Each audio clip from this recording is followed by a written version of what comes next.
It was a crisp autumn afternoon when Emily's family arrived at their new home, a sprawling Victorian house perched at the edge of a dense forest.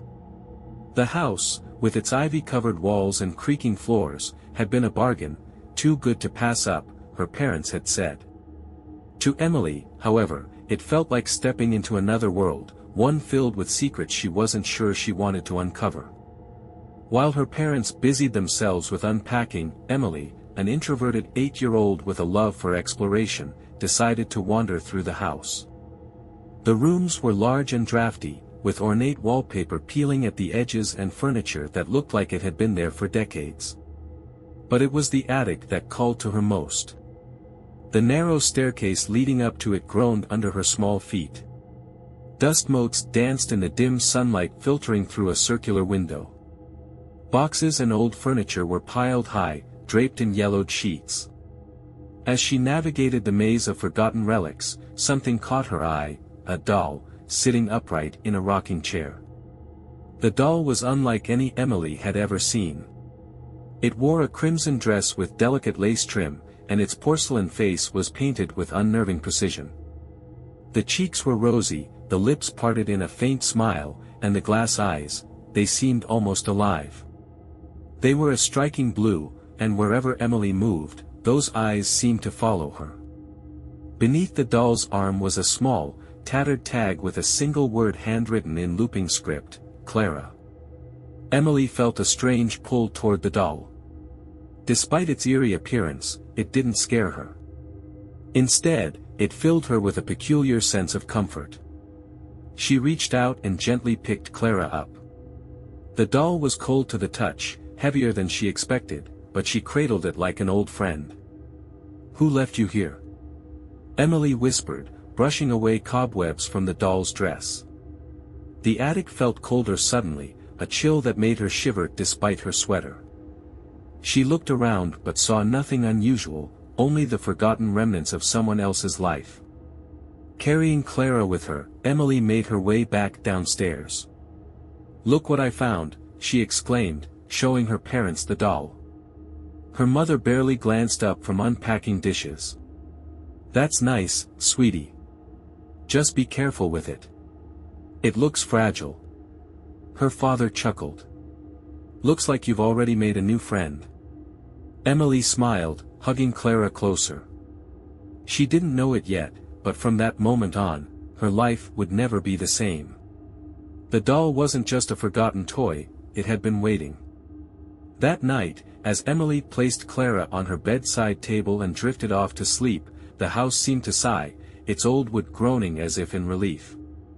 In the faint glow of the moonlight streaming through the window, Clara's glass eyes gleamed. For the briefest moment, they seemed to blink. The first night in the new house should have been peaceful. The quiet of the countryside was far removed from the noisy streets of the city Emily had left behind. Yet, as she lay in her bed, wrapped in her favorite quilt with Clara sitting neatly on the bedside table, sleep didn't come easily. Emily stared at the ceiling, listening to the creaks of the old house. The occasional groan of floorboards was unsettling, but she told herself it was nothing, just the house settling into its new occupants. She turned to look at Clara, the doll's glassy blue eyes reflecting the faint light of the moon. "Good night, Clara," Emily whispered, more to comfort herself than anything else. Closing her eyes, she tried to fall asleep. Sometime during the night, Emily awoke. At first, she wasn't sure what had disturbed her. Then she heard it, soft whispers. The sound was faint, like the rustling of leaves in a breeze, but it wasn't coming from outside. It was inside her room.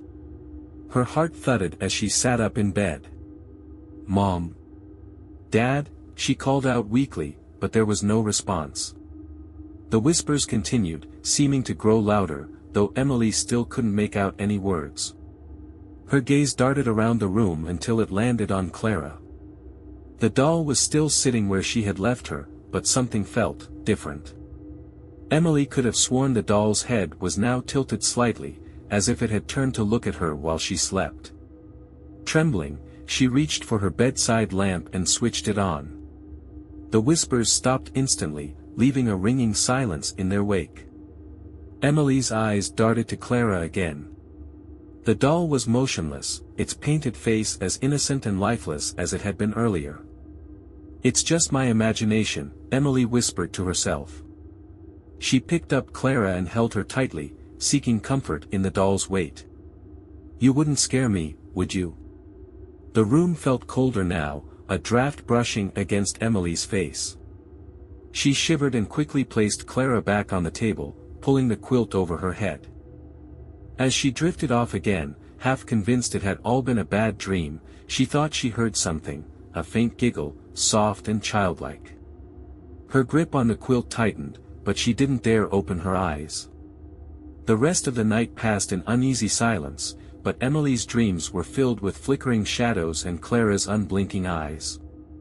The morning sun streaming through the curtains did little to dispel the eerie feeling from the previous night. Emily sat up in bed, rubbing her tired eyes, trying to convince herself that the whispers and giggles had been nothing more than a bad dream. But then her eyes fell on her desk. A small wooden box sat neatly in the center.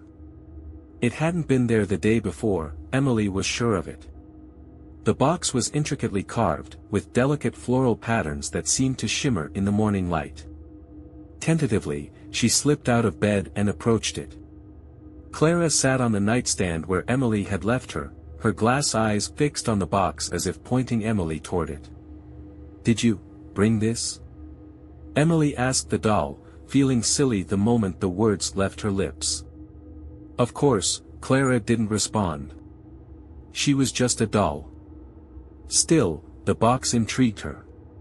She lifted the lid, the hinges creaking softly, and gasped. Inside were trinkets that looked like they belonged in a fairy tale. A silver locket engraved with the letter M, a pair of tiny, worn leather shoes, and a folded piece of parchment lay nestled in faded velvet. The items were delicate, yet carried an air of something ancient. Emily picked up the parchment first, unfolding it carefully. The writing on it was old-fashioned and written in neat, looping script. "For my dearest friend. May these treasures keep you safe." Emily's heart fluttered. A gift. Someone, or something, had left her a gift. She glanced at Clara, feeling a strange warmth toward the doll. Maybe the whispers weren't meant to scare her. Maybe Clara was trying to be kind. Her parents were in the kitchen when she hurried downstairs, clutching the box. "Mom! Dad! Look what I found." Her mother raised an eyebrow, busy buttering toast. "Another attic treasure? What's in it?" Emily showed them the trinkets, but her father just chuckled. "You probably found it in one of the boxes and forgot. That doll's bringing out your imagination." "But I didn't forget. I found it this morning on my desk." Emily protested. Her mother ruffled her hair. "Maybe it's a good luck charm. Why don't you keep it safe? Just don't lose it, okay?" Frustrated but unwilling to argue, Emily nodded and took the box back to her room. As she placed it on her shelf, she looked at Clara again. "Thank you," she whispered, as if the doll could hear her. For the first time, Clara's expression seemed different. Softer, perhaps. Almost like she was smiling. That night, as Emily drifted off to sleep, the wooden box seemed to glow faintly in the moonlight. Clara sat quietly on the nightstand, but Emily thought she caught a faint movement out of the corner of her eye. "Good night, Clara," she murmured sleepily. For a moment, she thought she heard a voice, faint and distant, reply, "Good night, Emily." The next few days were peaceful, almost too peaceful. Emily and Clara were inseparable, and Emily often carried the doll from room to room. Her parents joked about their daughter's new best friend, but Emily didn't mind. Clara made her feel less lonely in the sprawling old house. One afternoon, as Emily sat by the window, brushing Clara's crimson dress, there was a knock at the door. Mrs. Thompson, their elderly neighbor, had come by to welcome the family with a freshly baked pie. Emily's mother invited her in for tea, and the two women chatted in the kitchen. Emily, curious about their guest, wandered in, carrying Clara. Mrs. Thompson's warm smile faltered the moment her eyes landed on the doll. Her face turned ashen, and her hand trembled as she set her teacup down. "Where did you get that doll?" she asked, her voice barely above a whisper. Emily blinked, confused by the sudden shift in the woman's demeanor. "I found her in the attic," she said. "Her name is Clara." Mrs. Thompson crossed herself and muttered something under her breath. "You need to get rid of it." Emily's mother laughed nervously. "It's just an old doll, Mrs. Thompson. Emily's been carrying it everywhere, she's a little attached." The older woman shook her head, her eyes wide with fear. "That's no ordinary doll," she said firmly. "That belonged to Marguerite Delacroix, the dollmaker who used to live in this house." Emily perked up at the mention of a name. "Who was she?" Mrs. Thompson hesitated, her wrinkled hands gripping her teacup tightly. Finally, she sighed. "Marguerite was a recluse, but she was famous in town for her dolls. They were beautiful, too beautiful. People said she used strange methods to make them, methods no one dared to question. Clara was her favorite, made for her only child, Eloise." "What happened to her?" Emily asked, suddenly feeling uneasy. The room seemed to grow colder as Mrs. Thompson spoke. "Eloise disappeared one night, and Marguerite was found dead shortly after. They said she died clutching Clara in her arms. Some people believe she cursed her dolls, binding her spirit to them so she'd never truly leave." Emily's mother rolled her eyes, trying to lighten the mood. "Oh, come on, Mrs. Thompson. That's just an old ghost story." But Mrs. Thompson wasn't laughing. She leaned closer to Emily, her voice low. "You listen to me, child. That doll isn't your friend. It's dangerous. You need to put it back where you found it and leave it alone." Emily felt a shiver run down her spine. She clutched Clara tighter, unwilling to believe the old woman's words. "She's not dangerous," Emily said softly. "She's my friend." Mrs. Thompson's gaze lingered on the doll for a moment longer before she stood, her movements stiff and uneasy. "Mark my words," she said as she walked to the door.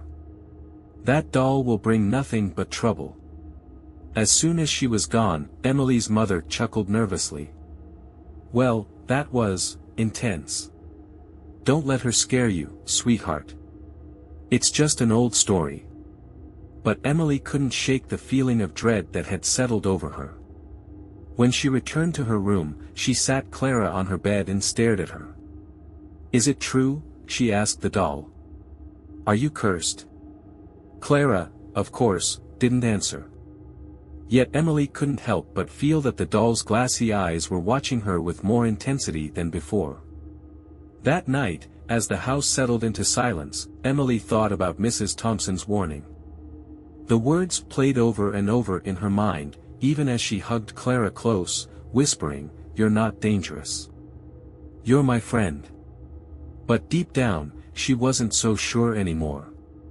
Emily tried to ignore Mrs. Thompson's ominous warning, but the words lingered in her mind. That night, as she got ready for bed, she couldn't shake the feeling that she was being watched. Clara sat on the vanity across from her bed, propped up carefully against the mirror. The doll's crimson dress seemed to gleam under the faint moonlight streaming through the window, and her glass eyes appeared more vivid than ever. Emily avoided looking directly at them as she brushed her teeth. As she rinsed her mouth and reached for a towel, something caught her attention. In the mirror, just behind her reflection, a shadow moved. Emily froze, her heart hammering. Slowly, she turned around, but there was nothing there, only her neatly made bed and the stillness of her room. "It's just my imagination," she whispered, trying to convince herself. Yet, as she looked back at the mirror, the shadow appeared again. This time, it was clearer, a tall, dark figure standing right behind her, its edges shifting like smoke. She spun around again, her breath caught in her throat. Still, there was nothing there. Her gaze shifted to Clara. The doll's head seemed to be tilted slightly, her unblinking eyes fixed on Emily. Had it always been like that? Or had the doll moved? "Stop it, Emily," she muttered to herself, backing away from the vanity. She grabbed Clara and placed the doll on her nightstand, turning her away from the mirror. But the feeling of being watched didn't go away. As Emily climbed into bed, she tugged the blanket up to her chin, glancing at the mirror one last time. For a brief moment, she thought she saw the shadow again, lingering near the vanity, but she quickly shut her eyes. She didn't sleep easily that night. Whispers filled her dreams, soft and indistinct, like a voice just out of reach. She saw fleeting images, Clara's porcelain face smiling wickedly, her hands moving, reaching out. The dream shifted, and suddenly Emily was running through the house, chased by a shadowy figure. No matter where she turned, Clara was there, her glass eyes gleaming with a sinister light. When Emily finally woke, drenched in sweat, the first thing she saw was Clara, still sitting on the nightstand. The doll was facing her now, though Emily was certain she had left Clara turned away. Her hands trembled as she reached out to touch the doll. It felt colder than usual, and for a moment, Emily thought the doll's faint smile had grown wider. She threw the blanket over Clara, hiding her from view, but the feeling of unease didn't leave. Even as the sun rose higher, chasing away the shadows of the night, Emily couldn't shake the thought that something in the house, something in Clara, was watching her. The unease lingered long after the shadow in the mirror and the strange dreams. Emily kept Clara close, not out of affection, but because leaving the doll alone in her room somehow felt worse. It was on a cloudy afternoon, when the wind howled against the house, that Emily felt drawn to the attic again. Something about the dusty, forgotten space called to her. Clara was cradled in her arms as she climbed the narrow staircase, the creaking wood beneath her feet echoing in the stillness. The attic was as it had been the first time, dusty, filled with old trunks, and faintly smelling of decay. Emily placed Clara on the rocking chair where she had first found her and began to explore. As she pushed aside a stack of boxes, she uncovered something peculiar, a wooden board engraved with strange symbols. It was rectangular, about the size of a tray, and had a series of intricate carvings circling its edges. In the center, words were etched in a looping script. "One wish, one cost." Emily's curiosity piqued. She traced her fingers over the carvings, marveling at their detail. The board seemed impossibly clean compared to the rest of the attic, as though it had been waiting. Clara remained motionless in her chair, her unblinking eyes fixed on Emily. "What do you think, Clara?" Emily whispered. "Should we try it?" Of course, the doll didn't answer, but Emily felt a strange compulsion to sit with the board.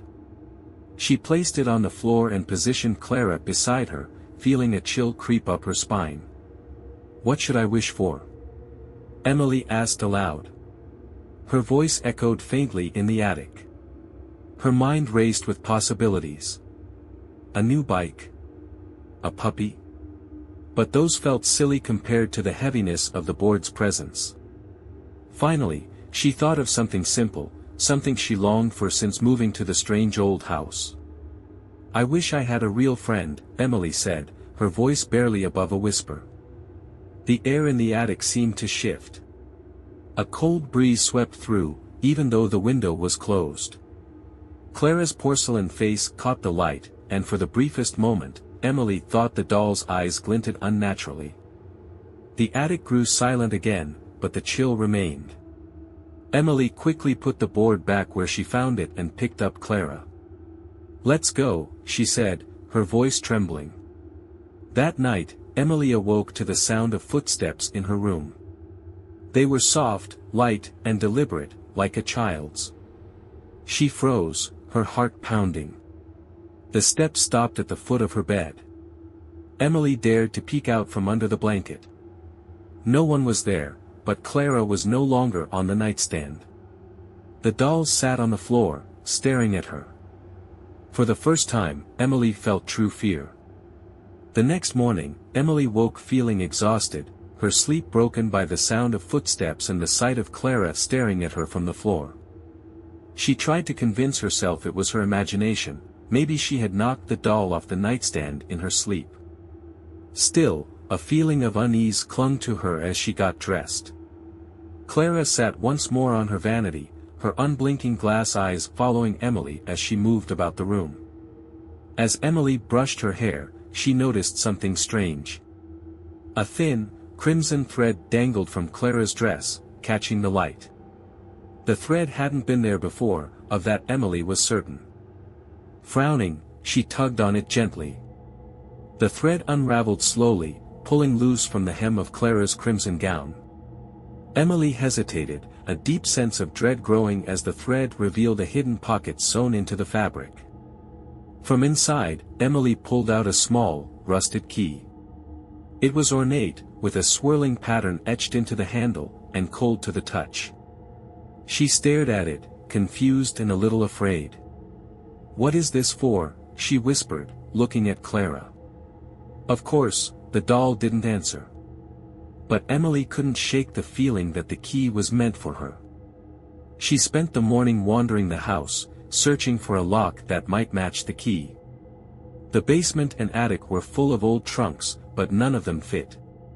Just as she was about to give up, Emily noticed something peculiar in the living room. One of the floorboards beneath the rug was slightly raised, just enough to catch her eye. Kneeling down, she pried it open, revealing a small wooden chest. Her heart raced as she slid the key into the lock. It fit perfectly. The chest creaked open, revealing its contents, a stack of faded photographs. Emily picked up the first one and gasped. It showed a little girl who looked eerily like her, standing beside a stern-looking woman with cold eyes and a faint smile. In the girl's arms was Clara. Photo after photo showed the same girl, sometimes playing with Clara, sometimes sitting with the woman. The final photo sent a chill down Emily's spine. The girl was gone, and the woman sat alone, clutching Clara tightly. Her expression was different this time, desperate, almost crazed. Emily's stomach churned. She put the photos back in the chest and shoved it under the floorboard, her hands shaking. "Who are you?" she whispered, staring at Clara. The doll sat still, but Emily swore her faint smile had deepened. That night, Emily locked Clara in her closet, unable to stand the sight of her anymore. But as she drifted off to sleep, she heard a faint clicking sound, like the turn of a key in a lock. When she opened her eyes, Clara was sitting at the end of her bed. The following day, Emily couldn't bring herself to look at Clara. She left the doll on her vanity and avoided her room as much as possible, spending most of the morning in the kitchen where her parents were discussing plans for the weekend. But her unease grew with each passing moment, the photographs and the rusted key haunting her thoughts. Finally, she decided to visit Mrs. Thompson. If anyone knew more about the strange history of the house and its former occupants, it would be her. The elderly woman opened the door slowly, her wary eyes widening when she saw Emily standing there, clutching the rusted key. "I need to know," Emily said, her voice trembling. "Who was Marguerite Delacroix?" Mrs. Thompson hesitated, glancing nervously toward Emily's house as if afraid someone, or something, might overhear them. She motioned for Emily to come inside. Seated at the kitchen table, Mrs. Thompson folded her hands tightly, her knuckles white. "Marguerite was a talented doll maker," she began, her voice low. "But her talent, it wasn't natural. She lived in that house decades ago with her daughter, Eloise. The dolls she made were stunning, lifelike, some would say too lifelike. People from all over came to buy them, though some whispered that there was something wrong about them." Emily leaned forward, clutching the key tightly in her hand. "What do you mean?" Mrs. Thompson sighed. "People said Marguerite was obsessed with keeping Eloise safe, so much so that she began to dabble in strange, unnatural practices. There were rumors that she used pieces of real people in her dolls. Locks of hair, fragments of bone. They said it bound the dolls to the living, kept them alive in some way. Emily shivered. What happened to Eloise? The old woman's face grew somber. No one knows for sure. One night, she vanished. Some say Marguerite's obsession turned to madness, that she tried to trap Eloise's soul in one of her dolls to keep her safe forever. When the townsfolk found Marguerite days later, she was dead, surrounded by her dolls. Clara was in her arms, and her face, Mrs. Thompson trailed off, her voice trembling. Her face was smiling, but her eyes looked terrified, like she'd seen something horrible before she died. Emily's hands began to sweat. And the dolls? Mrs. Thompson's eyes narrowed. Most were destroyed, but some say Clara was never truly a doll. They say Marguerite succeeded in binding her spirit to Clara, using her daughter's essence to finish the work. That's why Clara was her favorite, why she's so lifelike. Emily felt a lump rise in her throat. What should I do? Mrs. Thompson shook her head. You have to get rid of her. Burn her, bury her, anything to sever the bond. But be warned, child, she won't go willingly. Dolls like Clara, they have a way of holding on. Emily returned home, her mind spinning with fear and uncertainty. Clara sat on the vanity as always, her porcelain face serene, her glass eyes unblinking. Emily stared at the doll, her heart pounding. Are you Eloise? She whispered. The room was silent, save for the faint creak of the floorboards. For a moment, Emily thought she saw the faintest flicker of movement, a shift in the doll's eyes. Terrified, she turned away, determined to follow Mrs. Thompson's advice. But the question gnawed at her. If Clara truly was Eloise, did she deserve to be destroyed? Or was there another way to set her free? That night, Emily locked Clara in a chest and pushed it into the closet. But as she lay in bed, the whispers returned, louder this time, and they were calling her name. Emily barely slept. The whispers seemed to echo through the room, even with the closet door firmly shut and the chest containing Clara hidden away. She pressed the pillow over her ears, trying to block them out, but the words grew louder. Emily. The voice was faint, childlike, and almost sad. She finally drifted into a restless sleep sometime before dawn, but her dreams were haunted. She was back in the attic, holding the wooden board with its strange symbols. Clara was beside her, sitting upright in the rocking chair, her glass eyes gleaming. Do you want to play a game? A voice whispered. Emily turned to see a little girl standing in the shadows. Her face was pale, almost translucent, with hollow eyes that seemed to pierce through her. Who are you? Emily asked, her voice trembling. The girl stepped closer, her movements slow and deliberate. I just want to be your friend, she said softly. You wished for a friend, didn't you? Emily woke with a start, her heart pounding. The room was still dark, and for a moment, she thought she was still dreaming. But then she heard it, a soft creak, like someone stepping on the floorboards. She froze, clutching the blanket tightly. The sound grew louder, moving toward her bed. Mom? Dad? She called out weakly, her voice barely a whisper. There was no answer. Emily's eyes darted to the closet. The door was still shut, but she could see something moving in the shadows near her bed. Her breath caught as the figure took shape, a small girl, just like the one from her dream. The girl stood at the foot of the bed, her head tilted slightly. Her hollow eyes locked onto Emily's, and for a moment, they both stared in silence. Then the girl spoke, her voice barely audible. Thank you for letting me out. Emily's scream caught in her throat as the girl disappeared, dissolving into the darkness. She sat up, her hands shaking, and turned on the bedside lamp. The room was empty. Her gaze shifted to the closet. The door was still closed, but the whispers had stopped. Summoning her courage, she got out of bed and crept toward the door. Her hand trembled as she reached for the handle. When she opened it, the chest was where she had left it. But Clara wasn't inside. The doll sat in the rocking chair by the window, her glass eyes fixed on Emily. For the first time, Emily felt certain Clara had moved herself. "I don't want to play anymore," Emily whispered, tears streaming down her face. But Clara remained silent, her faint smile etched into her porcelain face.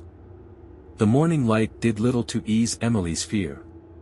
She sat at the breakfast table, her hands trembling as she stirred her cereal, but she couldn't bring herself to eat. The events of the night before were too fresh, too real.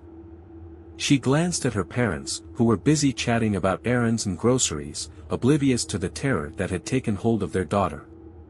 I think there's something wrong with Clara," Emily finally said, her voice barely audible. Her mother glanced at her with a faint smile. "Sweetie, it's just a doll. You've been spending too much time with her. Maybe it's time for a break." Emily wanted to scream, to tell her parents about the whispers, the shadow, the girl from her dreams. But she knew they wouldn't believe her. They would chalk it up to an overactive imagination or the stress of moving to a new house. That afternoon, left alone in the house, Emily decided to confront Clara. The doll sat in the rocking chair by the window, just as Emily had found her the night before. "You need to tell me what you want," Emily said, her voice firm despite the fear tightening her chest. "Why are you doing this to me?" The room was silent. Clara's unblinking eyes seemed to glint in the light, and for a moment, Emily thought she saw the faintest movement, just a twitch, like the doll was trying to respond. Emily stepped closer. "Are you Eloise?" The air in the room grew colder, and Emily shivered. Suddenly, a faint voice echoed in her mind, not a whisper this time, but a clear, commanding tone. "Stay with me." Emily stumbled backward, her heart racing. "What?" "No." The voice grew louder, more insistent. "Stay with me. Forever." Emily shook her head, clutching her ears. "I can't. I don't want to." The rocking chair began to move, creaking slowly back and forth. Clara's porcelain face seemed to shift, her faint smile deepening into something darker, more menacing. "You wished for a friend," the voice said, echoing through the room. "Now you're mine." Emily bolted out of the room, slamming the door behind her. She could still hear the creak of the rocking chair, the voice following her even as she fled down the stairs. She grabbed the wooden box from her shelf and stuffed it into her backpack, along with the photographs and the rusted key. If Mrs. Thompson was right, Clara needed to be destroyed, but Emily didn't know if she had the courage to do it alone. She ran out the front door, clutching her backpack tightly. The whispers followed her, faint but persistent, as if Clara's voice was embedded in her mind. "You can't run from me, Emily," the voice hissed. "We're friends now." Emily burst through Mrs. Thompson's front door, her face pale and her chest heaving. The elderly woman, startled by the sudden commotion, set down the knitting needles she'd been holding and hurried to Emily's side. "What's wrong, child?" she asked, her voice tinged with concern. Emily dumped her backpack onto the floor, pulling out the wooden box, the photographs, and the rusted key. "You were right," she cried. "Clara isn't just a doll. She's alive, or something. She spoke to me." Mrs. Thompson's expression darkened. She glanced nervously toward the window, as though expecting to see Clara following behind.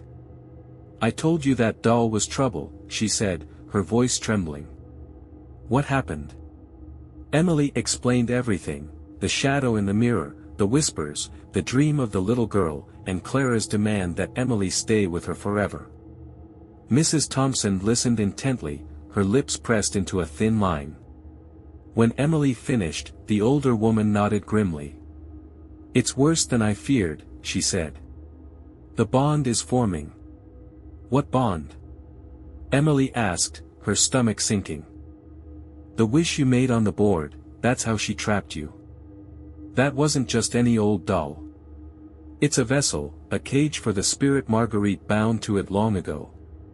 Clara is Eloise, yes, but she's also something more. She's Marguerite's creation, and she's been waiting for someone like you to take Eloise's place." Emily's eyes widened in horror. "Take her place? What does that mean?" "It means Clara doesn't want to be alone anymore. She'll do whatever it takes to keep you with her, even if it means taking your soul." Emily's hands began to shake. "What can I do? How do I stop her?"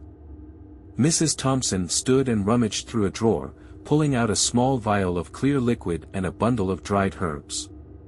"There's a way," she said. "But it's dangerous. You'll need to destroy the board you found and burn the doll. The board is the source of the wish's power, and the fire will sever the bond." Emily swallowed hard. "And if I don't?" Mrs. Thompson's expression grew even grimmer. "Then she'll take you, body and soul. Once that happens, there's no getting you back." Emily hesitated, fear gripping her. She thought of Clara's glassy eyes, the way they seemed to follow her, and the sinister voice that echoed in her mind. She had no choice. "I'll do it," she said, her voice trembling but resolute. Mrs. Thompson handed her the vial and the herbs. "Take these. The liquid will help the fire spread, and the herbs will protect you from her influence. Be quick about it, and whatever you do, don't look into her eyes while you burn her. That's how she pulls you in." Emily nodded, clutching the items tightly. She turned to leave, but Mrs. Thompson stopped her with a hand on her shoulder. "Be careful, child," she said. "Clara won't let go without a fight." Emily ran back to the house, her heart pounding. She could feel Clara's presence growing stronger the closer she got. As she opened the door, the whispers returned, louder and more urgent than before.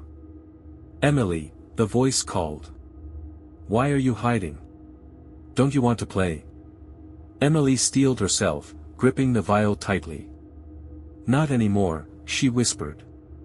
The house seemed different when Emily stepped inside, darker, colder, and alive with whispers that grew louder with every step she took. Shadows danced on the walls, their movements unnatural and menacing. She clutched the vial of liquid and the herbs tightly, determined to see this through. "Emily," the voice called again, soft and sing-song. "You don't need to be afraid. We're friends, remember?" The words sent a shiver down her spine. She ignored the voice and headed for the attic, her heart pounding in her chest. She knew the board was the key to ending this, but she also knew Clara wouldn't let her destroy it without a fight. The attic stairs creaked loudly under her weight as she climbed, each step feeling heavier than the last. By the time she reached the top, her palms were slick with sweat. The attic was just as she remembered, dusty and dim, with shafts of pale light filtering through the small window. The wooden board lay where she had left it, its intricate carvings glowing faintly in the gloom. Emily placed the herbs on the floor and began pouring the liquid over the board, her hands shaking as the vial's contents soaked into the wood.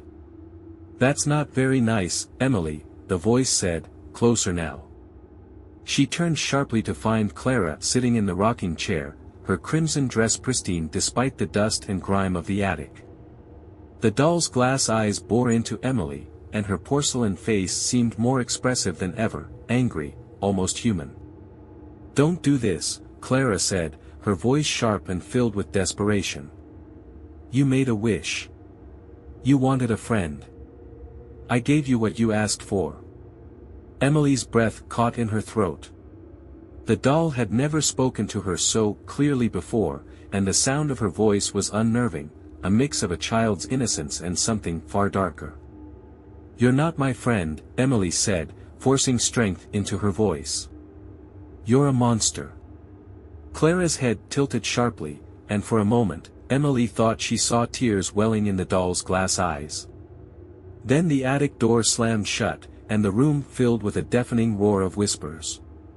"You don't get to leave!" Clara screeched, her voice echoing through the attic.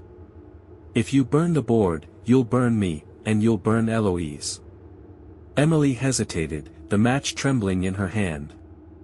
"I don't want to hurt Eloise," she said. "She's part of me now," Clara said, her voice softening. "If you destroy me, she'll be gone forever. Do you want that on your conscience?" Tears welled in Emily's eyes. She thought of the photographs, of the little girl who had once held Clara with such love. But then she remembered the shadow, the whispers, the way the doll had invaded her life and twisted her dreams. "You're lying," Emily said, striking the match. The flame flared to life, and Clara screamed, a sound so high-pitched and agonized that Emily nearly dropped the match. "You'll regret this!" Clara shrieked as Emily dropped the match onto the board. The fire spread quickly, consuming the wood and climbing toward the doll. Clara thrashed in the rocking chair, her porcelain face cracking as the flames grew higher. The whispers became a roar, filling Emily's ears until she thought her head might split.